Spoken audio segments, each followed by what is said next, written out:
प्रभु यीशु मसीह के मधुर मुबारक नाम में आज की शाम आपको खुशामदीद कहना मांगते हैं और आशा करते हैं कि हम सब हर हाल में, सारी परिस्थितियों में खुश होंगे, क्योंकि मसीह जीवन ही है। संत पौलुस कहते हैं कि सब बातों में आनंदित रहो।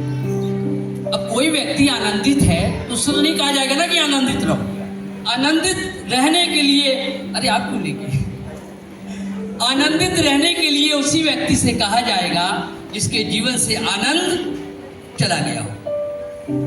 जब मसीह जीवन में आप आते हैं तो अगर आप ये एक्सपेक्ट करते हैं कि अब सब कुछ अच्छा होने वाला है, सब कुछ अच्छा होने वाला है, तो आपको करेक्शन करना पड़ेगा।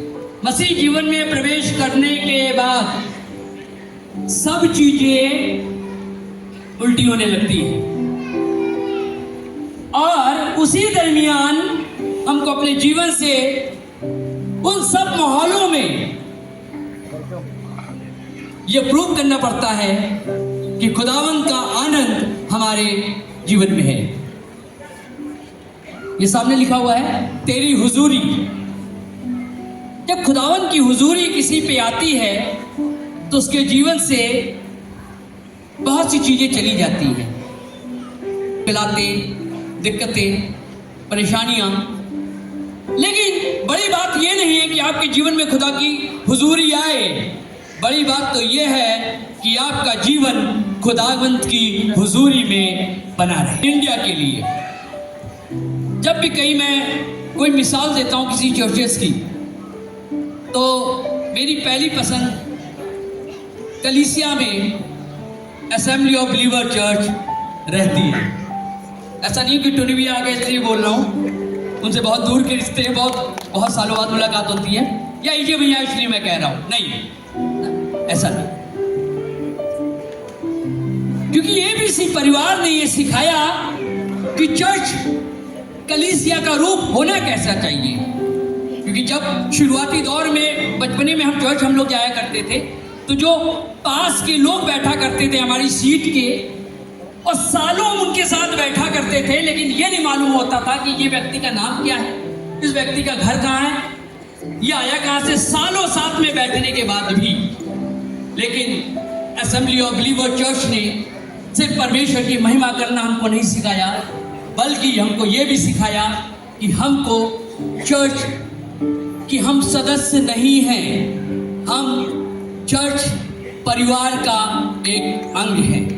मैं अपनी कलीसिया को सिखाता हूँ कि हमारे क्या कोई भी चर्च का सदस्य नहीं है, हम चर्च परिवार का एक हिस्सा है। तो जब हाबिल भाई ने ईजे साहब को बुलाया और हाबिल भाई को सुनील भाई, पास्टर सुनील ने बुलाया, तो मैं पीढ़ियाँ गिन रहा था उल्टी तरफ से। एक पीढ़ी पास्टर सुनील की, दूसरी पीढ़ी ये, तीसरी पीढ़ी ये, चौथी पीढ़ी ये। अगर ऊपर से गिनना शुरू करे तो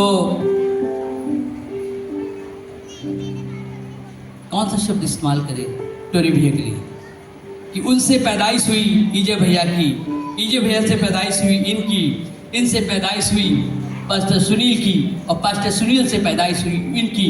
ये सिलसिला बना रहे। लास्ट टाइम मैंने एक बात कही थी, किसी चीज को बना लेना बड़ी बात नहीं है, कोई भी बना सकता है। अगर इरादा कर ले तो इंसान कुछ भी हासिल कर लेता, बना सकता है। बना लेना बड़ी बात नहीं है, लेकिन किसी चीज को बड़े बनाए रखना बड़ी बात है। तो मैं आशा करता हूँ कि 5 पीढ़ी ही नहीं, बल्कि पीढ़ी दर पीढ़ी असेंबली ऑफ बिलीवर चर्च परिवार खुदा की खिदमत में लोगों को जिंदा करता रहेगा। Thank you.